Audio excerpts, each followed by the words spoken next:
Salem. Bem-vindos a Salem. Celulares no silencioso e nada de fotos com flash no banco. Mantenham o silêncio e aproveitem a apresentação. E que as forças das magias estejam sempre contigo.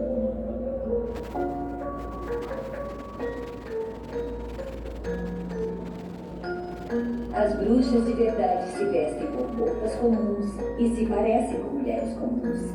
O que a torna perigosa é o fato de que ela não parece perigosa. Você nunca sabe se está olhando para uma bruxa ou para uma gentil senhora.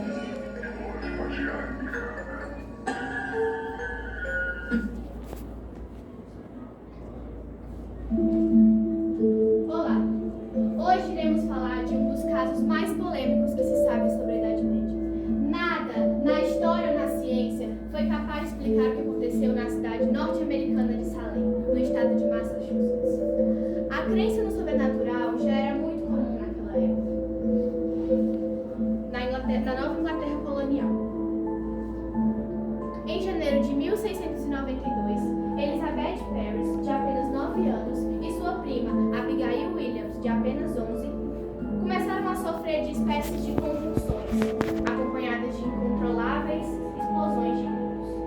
Depois de um médico local, William Briggs, ter diagnosticado que as mesmas estariam possuídas, outras moças da comunidade começaram a apresentar os mesmos sintomas. Coincidência, não?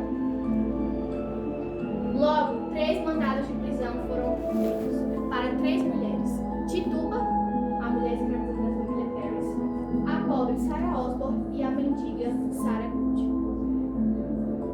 As 3 foram levadas ao tribunal, interrogadas e julgadas durante vários dias, mesmo quando apareceram na sala do tribunal em uma grande exibição de espasmos e gritos violentos. Bom, eu, como uma narradora qualquer, nunca conseguiria contar todos os detalhes dessa grande e complexa história. Então, apresento a vocês as bruxas de Salem. Eu, Tituba, fruto de um estupro e órfã, fui vendida para os bárbaros, criada por Maia, uma negra livre, que me ensinou a falar com os mortos e tudo sobre a natureza. Tudo isso para o bem. Maia morreu e pouco tempo depois conheci John, um lindo rapaz que despertou em mim um sentimento de paixão.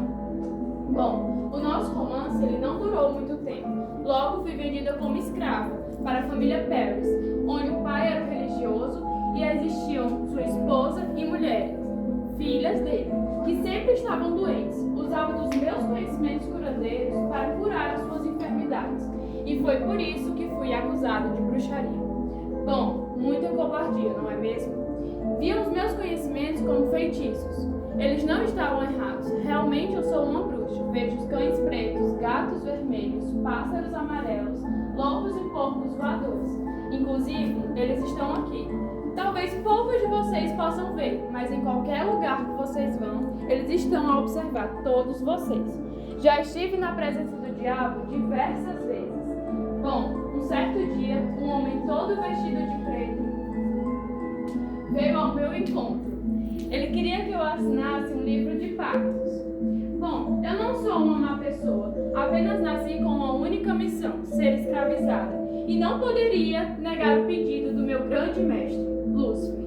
Quando fui presa, confessei tudo. Além disso, denunciei outras mulheres, entre elas Sarah Good. Bom, acho que a filha dela nunca me perdoou. Fui liberada e morri de causas naturais. Fiz isso por medo de Parris. Ele era um homem terrível e eu não queria retornar à casa dele.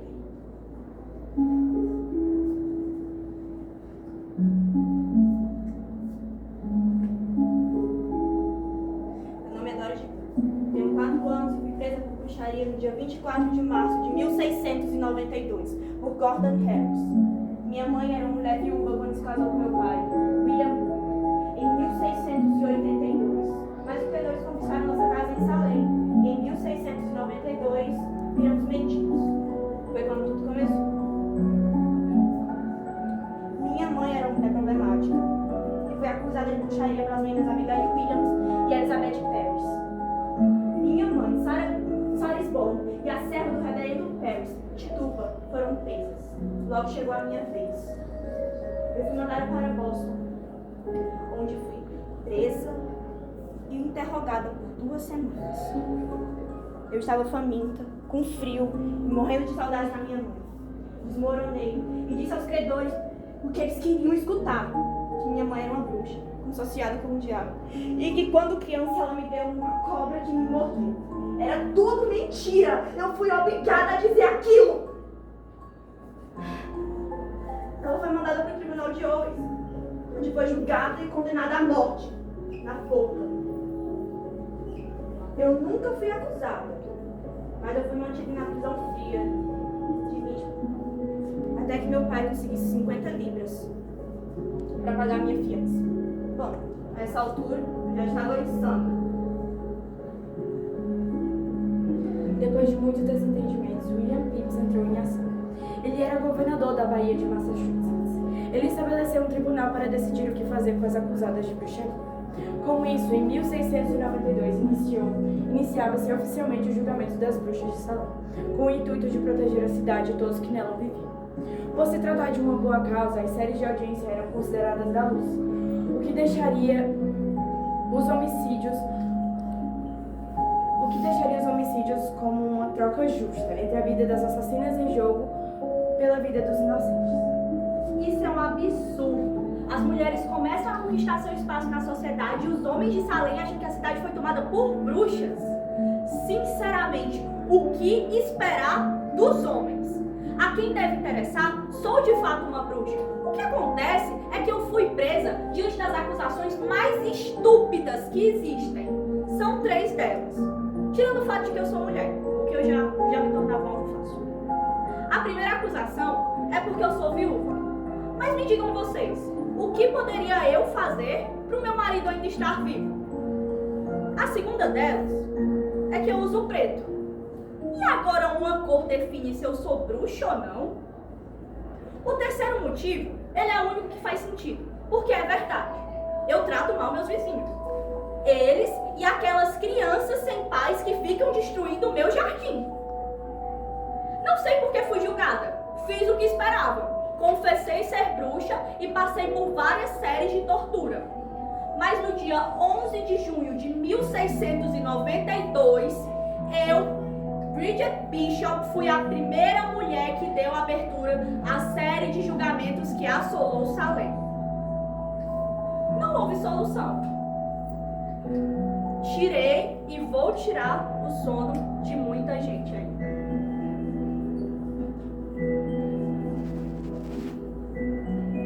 Eu, Martha Curry, uma serva de Deus, fui acusada de bruxaria. Como podem acusar um dos membros mais ativos da congregação religiosa de bruxaria?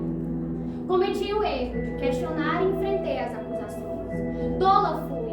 A histeria coletiva já havia se instalado em toda Salem. As mortes já não eram aleatórias. Eles matavam todos que descobrissem a verdade. Até me enviaram uma carta, mas não me dei o trabalho de responder de forma educada. Fui condenada e me certifiquei de que o meu julgamento fosse o mais marcante possível.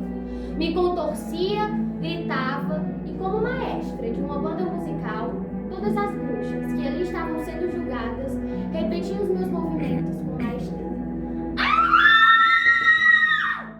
Alguns consideram esse como o dia mais assustador da série de julgamentos de Salem. Os ruídos e barulhos pareciam tambores chamando as bruxas para um ritual. Esse foi o clima de Salem por vários dias consecutivos. Após a morte de Martha, haviam pelo menos 10 mulheres sendo torturadas por dia. Dentre elas, viúvas, escravas e até mesmo crianças de 9 a 13 anos. O julgamento da luz tinha como intuito de proteger a cidade. Logo, raça e poder não tinham influência sobre. Os mais poderosos estavam na mira de nós, protestantes. Meu nome é Elizabeth Howe. Eu sou casada, tenho 6 filhos. Eu fui acusada no dia 28 de maio de 1692 de cometer atos santos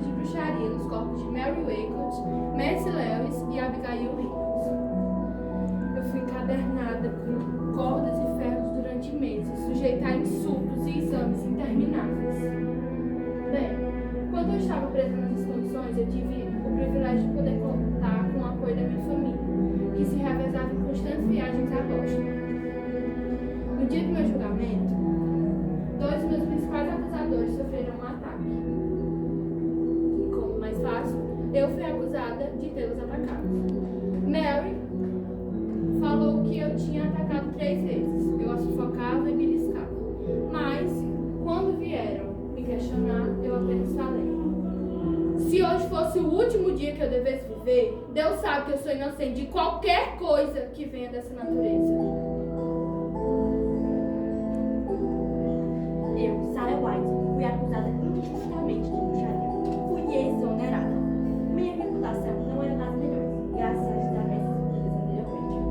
Me casei com John 7 meses após a morte de sua esposa, o que causou grandes conflitos. A família da ex-esposa de John fazia parte da família Cook, então foi mal fácil. Mas eu não sou uma bruxa! Eu nunca fiz mal a ninguém. Eles escolheram os mais fracos e os menos favorecidos. As mulheres nunca estiveram tão na mira dos homens. Por mais que eu negasse tudo, nada poderia ser feito. Eu era apenas eu, e eu fui executada no dia 19 de julho de 1692. A caça só terminou quando o governador William Phipps atendeu o pedido do então presidente de Harvard, que denunciou o uso de evidências especulativas. Após o ocorrido, diversos dos envolvidos reconheceram o erro e admitiram a culpa publicamente. E em 1702 foi determinado que o julgamento é ilegal. E 9 anos depois, os condenados tiveram seus nomes limpos, além de uma recompensa financeira para os herdeiros. Mas ainda é necessário explicar o que é a histeria coletiva, que se trata de um fenômeno psicológico que ocorre em vários membros de uma comunidade, mais ou menos em simultâneo. E trata-se também de ataques nervosos ou de ansiedade de um grupo específico de pessoas. Atualmente, o caso é considerado um exemplo de histeria coletiva e existem diversas teorias sobre o que realmente aconteceu. Uma das teorias trata-se do fungo do centeio do trigo, que causa ergotismos convulsivos, espasmos, alucinações, convulsões, mas essa teoria foi rapidamente descartada, pois os sintomas não eram muito parecidos com os das meninas. Atualmente, sabe-se que foi causado por um distúrbio neurológico, pois os sintomas dos portadores são muito parecidos com os das meninas, mas ainda existem perguntas sem respostas. Afinal, em meio a tantas confissões, elas eram bruxas ou não?